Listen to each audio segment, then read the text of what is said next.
This is totally useless information with Nick and Roy. Listen, laugh, and learn.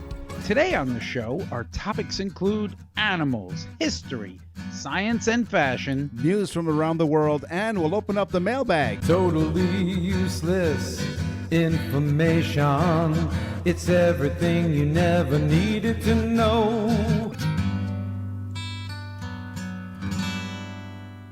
Animals, animals, animals, crazy animals.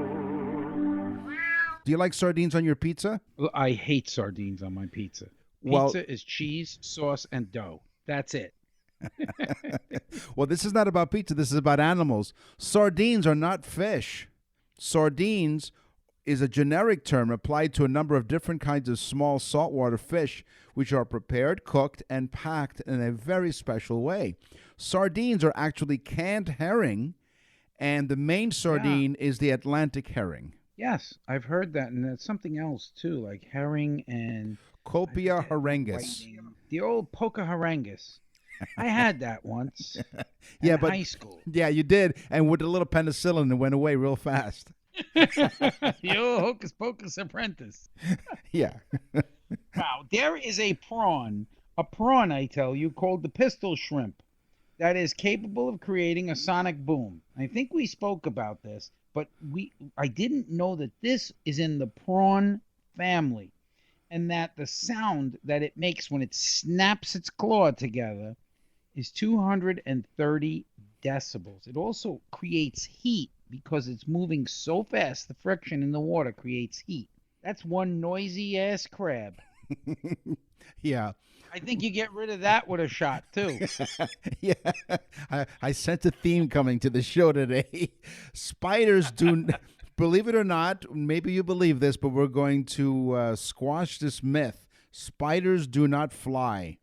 Spiders have no wings, but they can take to the air nonetheless.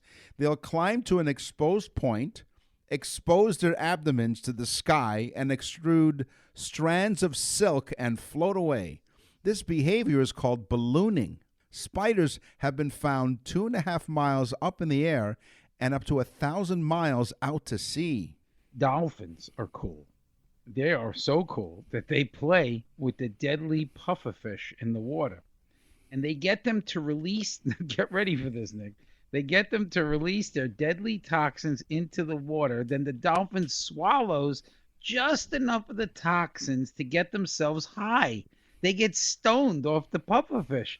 Kind of like the monkeys when we were talking about the monkey juice where they drink it from the leaves and they get stoned. Listen, all of these animals are getting stoned. We didn't know this until now. They're going around. That's why they're so cool, dolphins, because they actually get stoned from the pufferfish poison. They also listen to a lot of Pink Floyd albums when they're doing it. Wow, listen to the pretty whale noises. There are rabbits that they use for rabbit jumping. Rabbit show jumping, in Swedish, it's kaninenhopping, also known as rabbit hopping. Kaninenhopping, it is modeled after horse show jumping on a scale to suit rabbits. Rabbit jumping started in Sweden in the early 1970s when the first rabbit club started to arrange rabbit jumping competitions. At that time, the rules were based on the rules from horse jumping, but were later reformed to be better suited for rabbits. The sport grew throughout Sweden, and several rabbit jumping clubs were formed to support the growing interest. And I look here, in last year's race, the losing rabbit lost by a hair. Actually, they all lose by a hair. The loser becomes Hassenpfeffer. I say Hassenpfeffer from Liechtenstein. The most venomous snake in the world. You wanted animals? We're talking animals. The most venomous snake in the world is the inland taipan. One bite could kill at least 100 grown men. Okay? And probably 2 of my size men.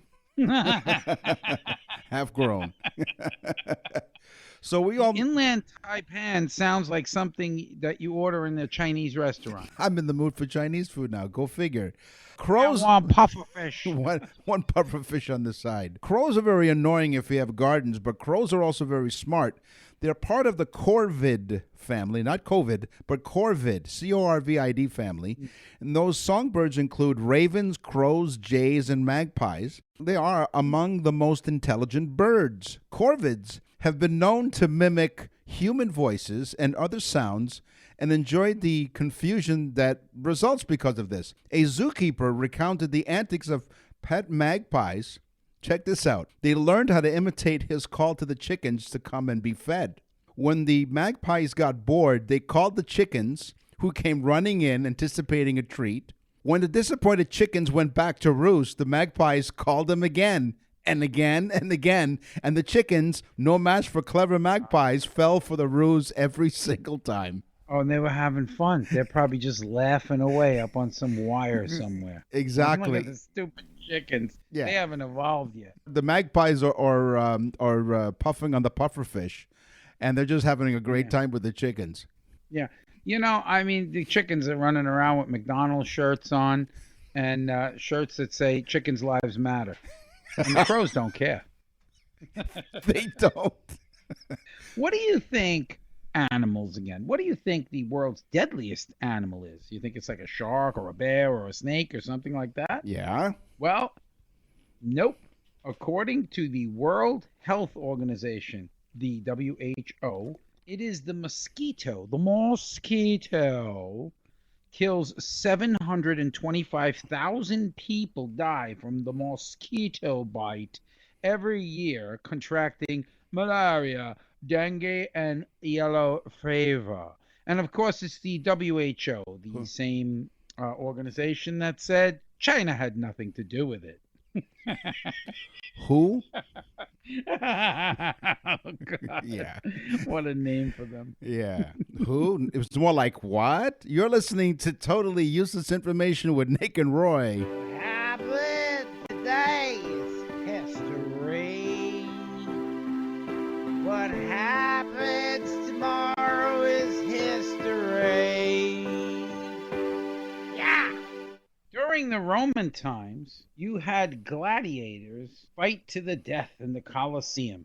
But did you know there were women gladiators, and they were called gladiatrix? They fought to the death. They fought just like the men. They killed, they let lions loose, and the gladiatrix had to kill a lion in order to survive, I heard that name, gladiatrix. It sounded like some S&M sex thing to me, Yeah. Did they have They're whips? sick. Yeah, that whole Caligula thing. I saw that movie. They're sick, depraved. I like them. Now, this is what I call the Pepsi Challenge. In the early 1990s, Pepsi owned 17 submarines, a cruiser, a frigate, and a destroyer, all because of a deal with the Soviet Union in which they exchanged their soda for military equipment. This wasn't the first time that Pepsi sold soft drinks in return for flotilla. The soft drink conglomerate briefly owned the fleet under an unusual situation. The communist government bought some Pepsi, a product of capitalism, from a country that is considered its biggest rival. So Pepsi owned all this stuff. I wonder what would have happened, what the deal would have been if they wanted Coke instead. Could you imagine, though? Could you imagine, like, the Russians, they go over to, like, Vladimir Putin, they're like, we need more Pepsi. And he's like, frigate. They need something to mix the vodka with. Vodka and Pepsi. That's crazy but true. Folks, this is what you learn here on this show. Listen, laugh, and learn.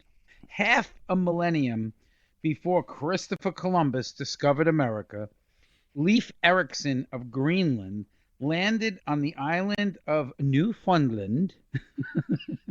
Newfoundland. Say it, Nick. Newfoundland. Not Newfoundland, Okay. Newfoundland. Well, he landed there and in 1000 AD. Okay.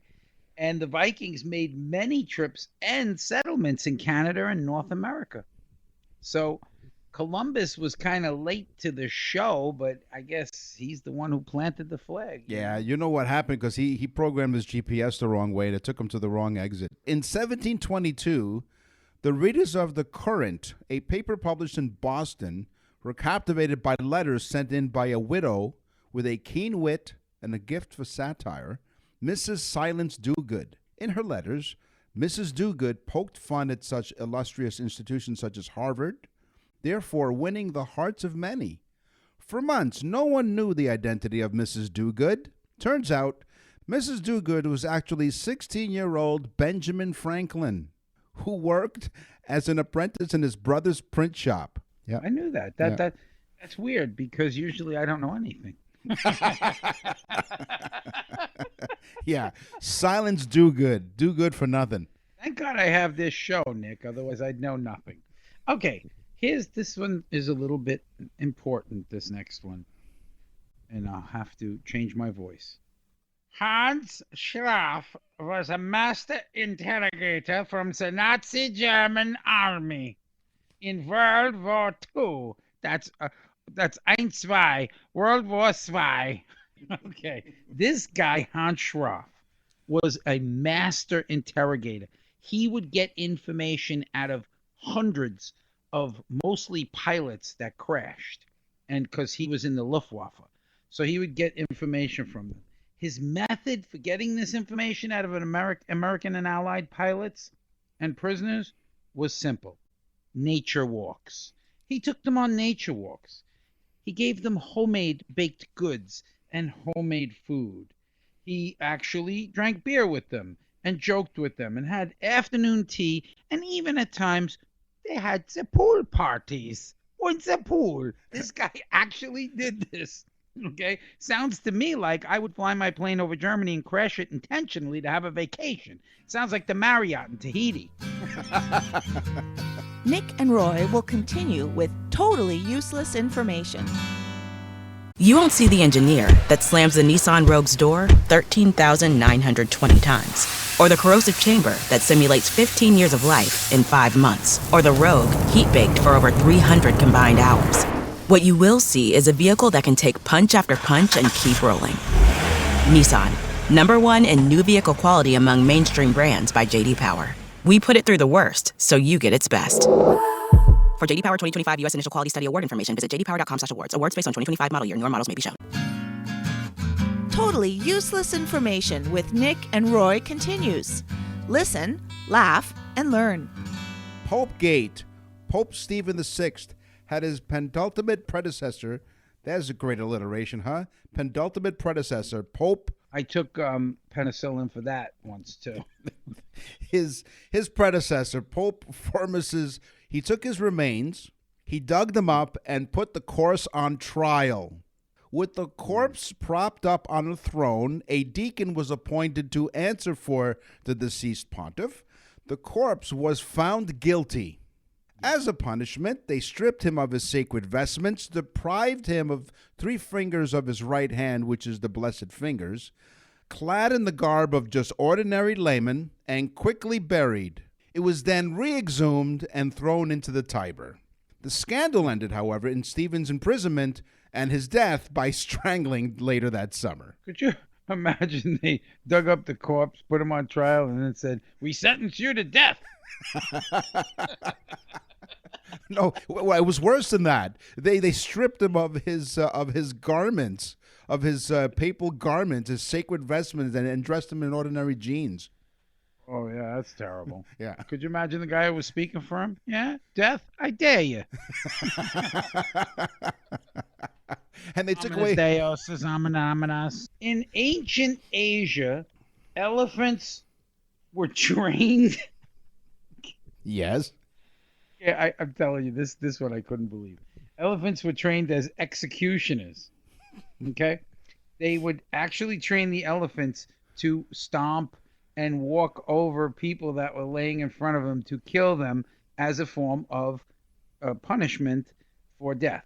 So they'd say you're guilty, and the sentence is death, and they'd bring out the elephant, and the elephant would stomp you and run all over you, I guess. You know, in other words, that's called an elephant just walking.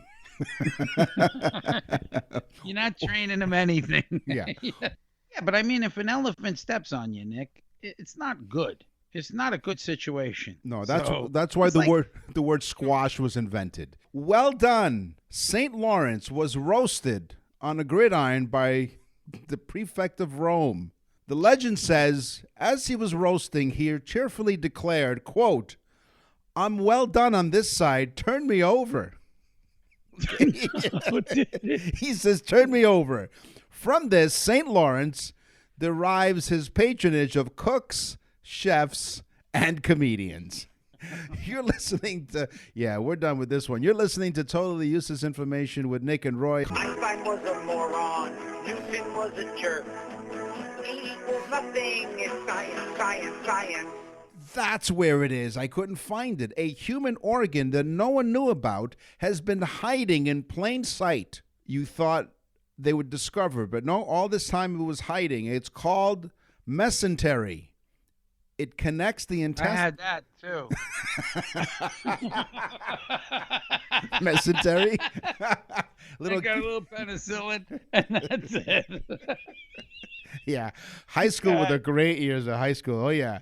So this I want to mesentery. play with somebody's mesentery. Well, you'd have to go digging deep because this mesentery connects the intestine to the abdomen and is believed to perform important functions for the body, ranging from helping the heart to aiding the immune system. The good old mesentery. Oh, wow. Don't mess with mesentery. That's pretty cool. See, now, people, you're listening to the show. That's one of the ones that people are going to go around. The mesentery. It's a new organ. Cool. Where are we in science? That's what the guy said. The guy sang. Okay. Einstein was a moron. Newton was a jerk. E equals nothing. It's science, science, science. One of the most popular jingles that our audience have told us they love that one, so that's why it was worth playing a second time. You were saying about science. Concentration. No, I wasn't saying that. The great white shark has multiple rows of teeth. Okay, we all know that, to replace teeth that fall out. But did you know that the great white shark's teeth are as strong as the strongest steel that we can make? Oh. So their teeth, why the hell they have extra rows? I mean, they're not going to break. Yeah. One time when I was in high school, when I was getting over mesentery, I kissed a girl with braces on. And that was interesting. She had metal teeth. So I guess, note to self, do not become a shark dentist. You'll go out of business. Note to self, don't French kiss the girl with braces. And he hath the scars to prove it. Come out, wherever you are. The Earth appears to have a whole new underground continent called Zealandia. The discovery isn't new, however. Some geologists have been arguing for its existence for many, many years. However, in 2017, a team of scientists concluded that Zealandia fulfills all the requirements to be considered a drowned continent.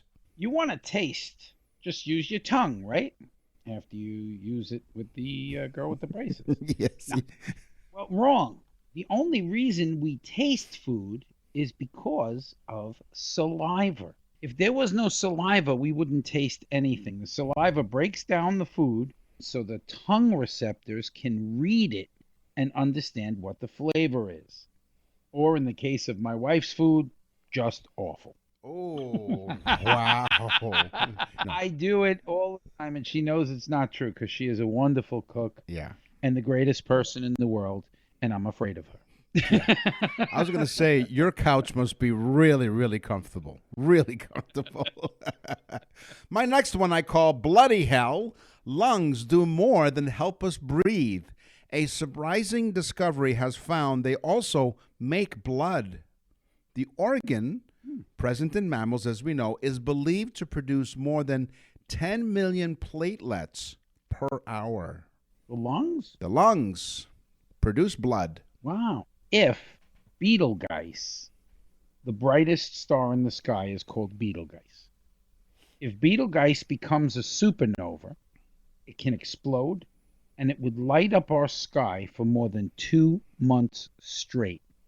Now, it's like 900 million years away, but the supernova would explode with such brilliance that the light would keep shining for about 2 months or 60, 70 days. We would have no darkness, no nighttime, and it could happen any time because Betelgeuse is about to become a supernova. Could happen in 100 years, it could happen tomorrow, it could happen in 1,000 years, but it will eventually become a supernova. I'll wait. So get some sleep now while you can. Before it's too bright that you can't. So we talked about monkeys before in the show and how they love to suck on their leaves to get inebriated. But monkeys and their relationship with music, great apes, including chimpanzees and orangutans, have absolutely no appreciation of music whatsoever. None. Researchers have shown that they can't tell the difference between Beethoven and Bieber. And the music is all just meaningless to them. It just sounds like whatever. They have no appreciation whatsoever for music. Wow. So wow, that's interesting. Yeah. So that, like, the whole thing, music calms the savage beast, is probably a lie. And of course, wait, this just in. I just saw the last piece of information here. I missed it. The only music they do appreciate are from the monkeys. They just love that last train to Clarksville. Yeah. Written by, what's his name? Sweet Caroline. Oh, Neil Diamond. Neil Diamond. Last train to Clarksville wrote like 3 Monkees tunes, by the way. Wow. We'll put that on the music section. Yeah. It takes 60 seconds for a cell of oxygen or carbon dioxide to make a complete trip through the body. So it makes a complete round trip through the body within a minute. So you get it, right? It just goes from start to finish. So if you smoke pot, it takes 1 minute for that to get to your brain. I said if you smoke pot, it takes 1 minute. Did I say that already? So what you're saying to me is that it takes a minute after I said if you smoke pot, right, it takes 60 seconds. Right. 60 seconds for what? Wow, man. I know. Yeah. Like, whoa. You're listening to Totally, like, radical, Groovy. like groovy, useless. The last train to Clarksville. The information with Nick and Roy. You won't see the engineer that slams the Nissan Rogue's door 13,920 times, or the corrosive chamber that simulates 15 years of life in 5 months, or the Rogue heat-baked for over 300 combined hours. What you will see is a vehicle that can take punch after punch and keep rolling. Nissan, #1 in new vehicle quality among mainstream brands by J.D. Power. We put it through the worst, so you get its best. For J.D. Power 2025 U.S. Initial Quality Study Award information, visit jdpower.com/awards. Awards based on 2025 model year. Newer models may be shown. We're back with totally useless information with Nick and Roy. Listen, laugh, and learn. And now for something completely useless. A connecting band of tissue, such that is attaching a flexor tendon to the bone of a finger or toe, is called vinculum. A vinculum has actually 2 meanings. There's one. The other, in mathematics, the line between the 2 numbers in a fraction is called a vinculum. Ooh, that's a cool one, guys. Yeah. Okay, so the vinculum is the line that you make like in half. One Right. line, 2 on the bottom is a half. Right? That line is called a vinculum. That's correct. And the other one is it's a And it connecting band of tissue that's attaching a flexor tendon to the bone of a finger or your toe. That is cool. Okay, cool one. Very good. Yep, there you go. And if you have an email you'd like to send us, we make it really easy for you because in case you smoke pot or something, we make it really easy. Not that we're suggesting that you do.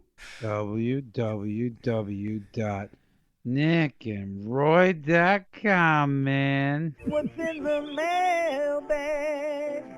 What's in the mail?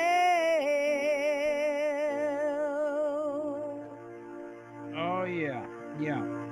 Beverly from Norway asked us if we could have a section on music. She writes, I love your show.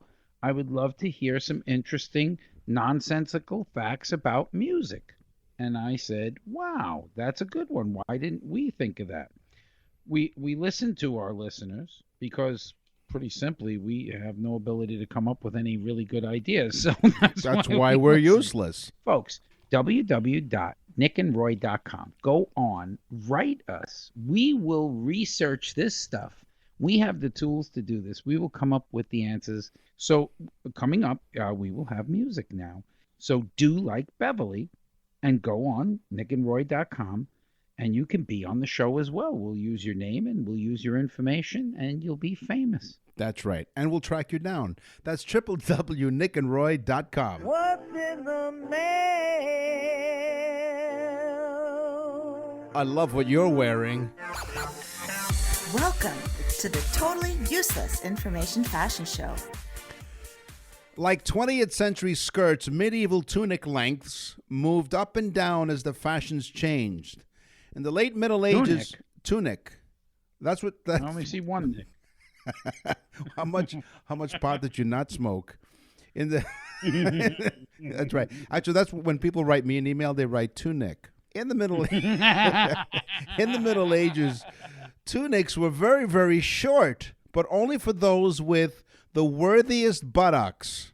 Okay, in England in 1463, if you're wearing short tunics, it revealed the male buttocks. They were restricted by law to the upper classes. Peasant posteriors were simply too vulgar to contemplate, let alone see. So, as restricted by law, they were these short tunics. So they were for the upper class minus the C equals the ass. Right. They were for the upper asses, only for the worthiest buttocks. That was the criteria. Men. So who chose the worthy buttocks? I wouldn't want to be the worthy buttocks chooser. Maybe for women I would. I'd be like, okay, let's bring them in. Now, in an interesting twist, the eunuchs didn't wear tunics. No. And the women with the very large derrieres, like a Kardashian, were called three-nicks. Oh, yeah. Wow. Yeah. During the Renaissance period, it was fashionable for women to shave off their eyebrows. Oh. Completely shaven. Nowadays, it looks like some women are smuggling caterpillars on their faces. Have you seen this? Like these real, like, bushy... In Russia, it's called the unibrow. No, did you ever see, like, now the models have? I mean, I have pretty bushy eyebrows. I'm in. Yeah, you're just like those models, 100%. Oh yeah, for sure. It's like it's a chia eyebrow. Chia. Yeah. I'm taking pictures now, selfies, and selling them. And... Yeah, of course. So bombasting was the thing. Ladies, if you stuff your bras, feel no shame. Your impulse to pad out your clothing has some historical significance. Popular during the Elizabethan era, men and women used to bombast their sleeves to create large leg of mutton arms. Okay? Leg of mutton arms. Men would also bombast their shirts to create a filled-out belly, a symbol of prosperity at the time. So you're in. You got the bushy eyebrows and the bulging belly. Exactly. My wife calls me a bombasted all the time. Yeah, wait till you show up with a shortened tunic. That'll really freak her out. There you go. Because I got a good one. That's right. His is a worthy buttock. You can make over 200 pairs of jeans out of one bale of cotton. For supermodels, maybe you can make 200 pairs of jeans out of one bale of cotton. For me, you make maybe one pair of jeans out of one bale of cotton. Yeah. Can you imagine how big a bale of cotton is that you can make 200 pairs of jeans? That's a lot of cotton. Wow. Powdered wigs. Many people will recognize the powdered wigs in the Middle Ages, but not many are familiar with their tie to syphilis. Back then, many of those in the upper and middle classes had syphilis, which produced some raunchy smells and not to mention baldness. Okay, I'm bald. I don't have syphilis, okay? For the record. You should have took care of that in high school.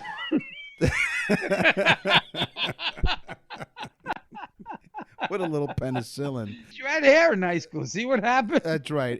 Well, I told you, in high school, I was voted most likely to recede. To cover the smell, many people wore goat, horse, or human hair wigs called perukes.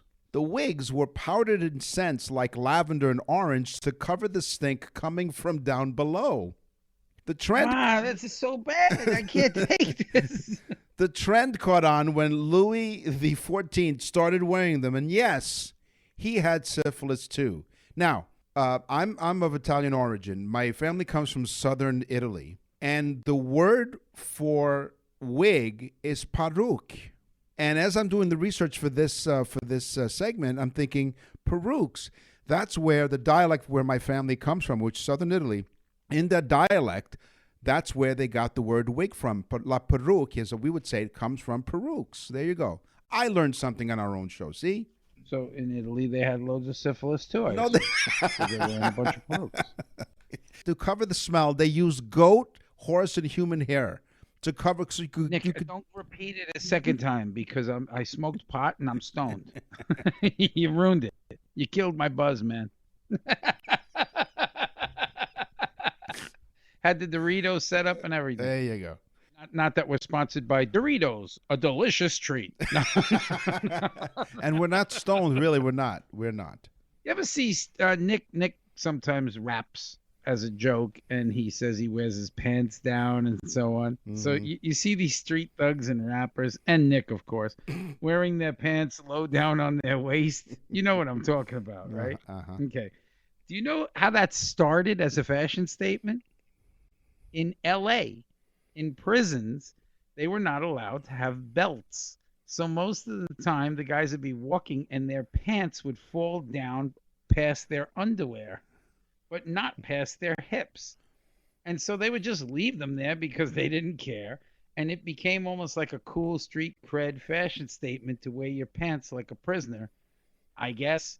I don't know why you'd want to do that. You know, where I come from, you'd be like, hey, that Rhodes Scholar, he's really smart. But when you're from LA, you're like, yo, you want to wear your pants like the prisoners? Yeah, that's cool. Show your Calvin Kleins. If you have someone in your life that you'd like to send a very special birthday gift, this is for you. What is it? It's the Nick and Roy's birthday salute to your loved one. If you have somebody that you say, well, they have everything, I don't know what to buy them, this is the perfect gift. Every person that's got one for somebody, they end up getting them for someone else because they just loved it so much. We have so many comments from the people. We've done hundreds of them now. It's insane. It's fantastic. People cry all the time, and they say, how did you know that was the particular, whatever the fact is? Because, we put together a small totally useless information program for your loved ones. So go to nickandroy.com/birthdays, nickandroy.com/birthdays to get yours today. Nick and Roy will continue with totally useless information. You won't see the engineer that slams the Nissan Rogue's door 13,920 times, or the corrosive chamber that simulates 15 years of life in 5 months, or the Rogue heat-baked for over 300 combined hours. What you will see is a vehicle that can take punch after punch and keep rolling. Nissan, #1 in new vehicle quality among mainstream brands by J.D. Power. We put it through the worst, so you get its best. For J.D. Power 2025 U.S. Initial Quality Study Award information, visit jdpower.com/awards. Awards based on 2025 model year. Newer models may be shown. Your weekly sweet and savory facts of totally useless information with Nick and Roy. Come and get it! Onions and carrots. You like onions and carrots? I love them. Well, the next time that you have rain in where you live in Florida, and you get rain every once in a while, it is helpful if you smear some onions and carrots on your windshield in order to repel water. And you crash into a tree because you can't see anything. Who the hell is doing this? Yeah, but you won't get rain on your windshield. Yeah, who's doing this? Really, rubbing onions and why don't they just go like to a restaurant and buy? Can I get a salad to throw on my windshield?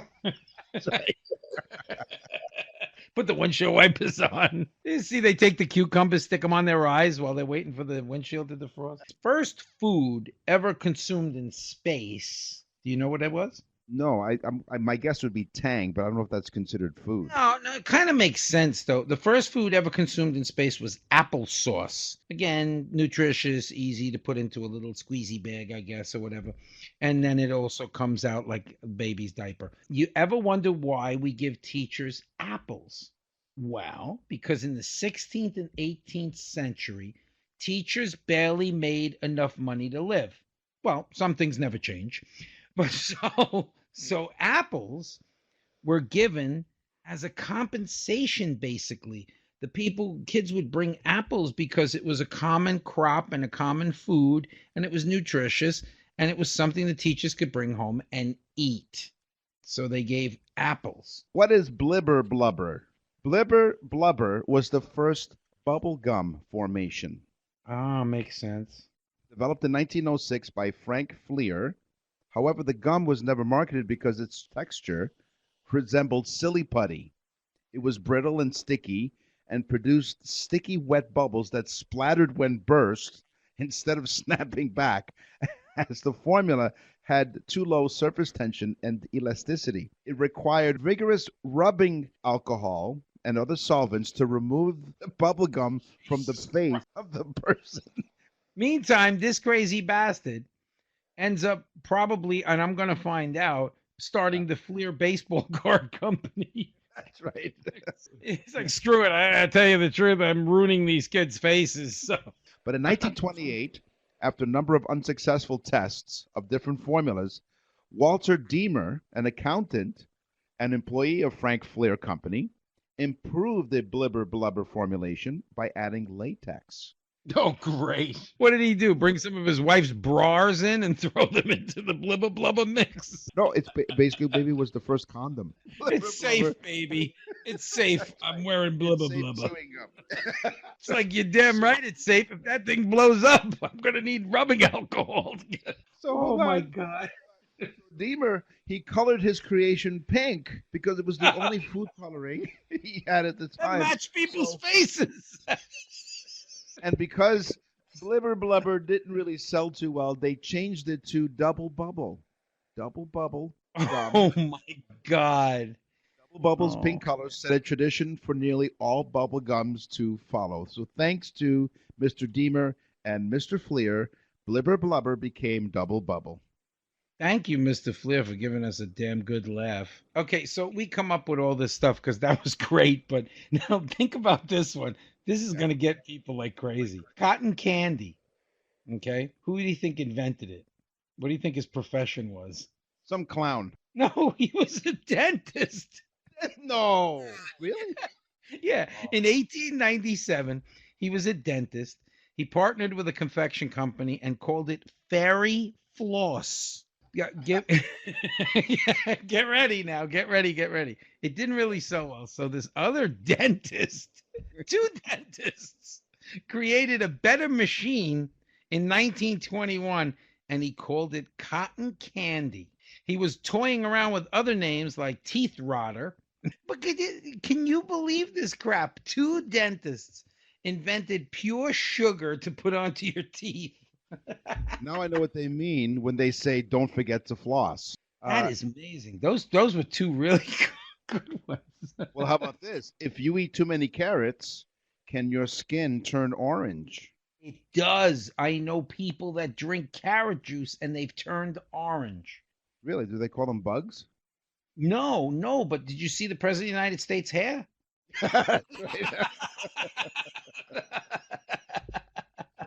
If you eat too many carrots and other foods that are high in beta carotene, they can cause a yellowish discoloration of the skin, according to the dermatology clinic. Discoloration is a condition called cardoanemia. Called rubber blubber flubber. Carotenemia, and it's most noticeable in the palms and the soles of your feet. Treatment for this discoloration is a change to a low beta carotene diet. Well, thank you very much for that. So if you eat too many carrots, What's the cure? Stop eating carrots, moron. On the show today, you heard about animals and history, science and fashion. It's time for the news. And now, from around the corner and around the world, this is TU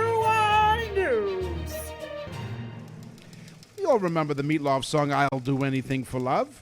A Mexican man named Alberto took a page out of Meatloaf's songbook. Alberto was a bricklayer from Tijuana, and he met the woman of his dreams, Pamela. She was married. They had an affair. And to hide the affair, Alberto dug a tunnel. Not just your ordinary garden variety type of tunnel. He dug a huge passageway that he would use between his house and Pamela's house. And it worked until Jorge, Pamela's husband, was away from work, but he came home early and discovered there was something was moving behind the couch. And so he went through and what did he find? He found a big gaping mouth of Alberto's tunnel. That sounds rude. Jorge plunged himself into the hole and eventually emerged into Alberto's home. He confronted his wife. Things escalated, and Alberto and Jorge ended up in a fist fight. Local news sources reported that no one was arrested. Cops were eventually called to calm down the situation, but Alberto and Pamela, their affair, came to an end. So this is happening in Mexico, where building a tunnel is like a daily thing to get to the United States. So Pamela and Jorge were doing the Tijuana Mambo. Pamela and Alberto were doing the Tijuana Mambo. Oh, okay. So Alberto would come through the hole, so to speak, and when Jorge was at work, yes, and then he would be doing the Tijuana Mambo with Pamela. And then when Jorge came home, he'd slip into the hole again and find his way home, so to speak. Right. This is a dirty tale, Nick. It is. Oh, I mean, yeah. He was because you got to dig through dirt. So the whole thing is dirty. It is. And he was dirty because both Jorge and what's the other guy's name? Alberto. They were both playing around in the same hole. They were. Thank you for joining us. We will scour the internet and gather more useless information for you next time. Yes, you do yourself a favor and visit our website, www.nickandroy.com, for a full library of episodes. It's nickandroy.com. It can't be more simple. Plus, leave us a message so that you can get onto the show. So also, tell a friend about the trend. I'm Nick. And I'm Roy. Thanks for listening. Totally Useless Information with Nick and Roy is a production of nickandroy.com. Visit nickandroy.com to access the full library of episodes or wherever you get your podcasts.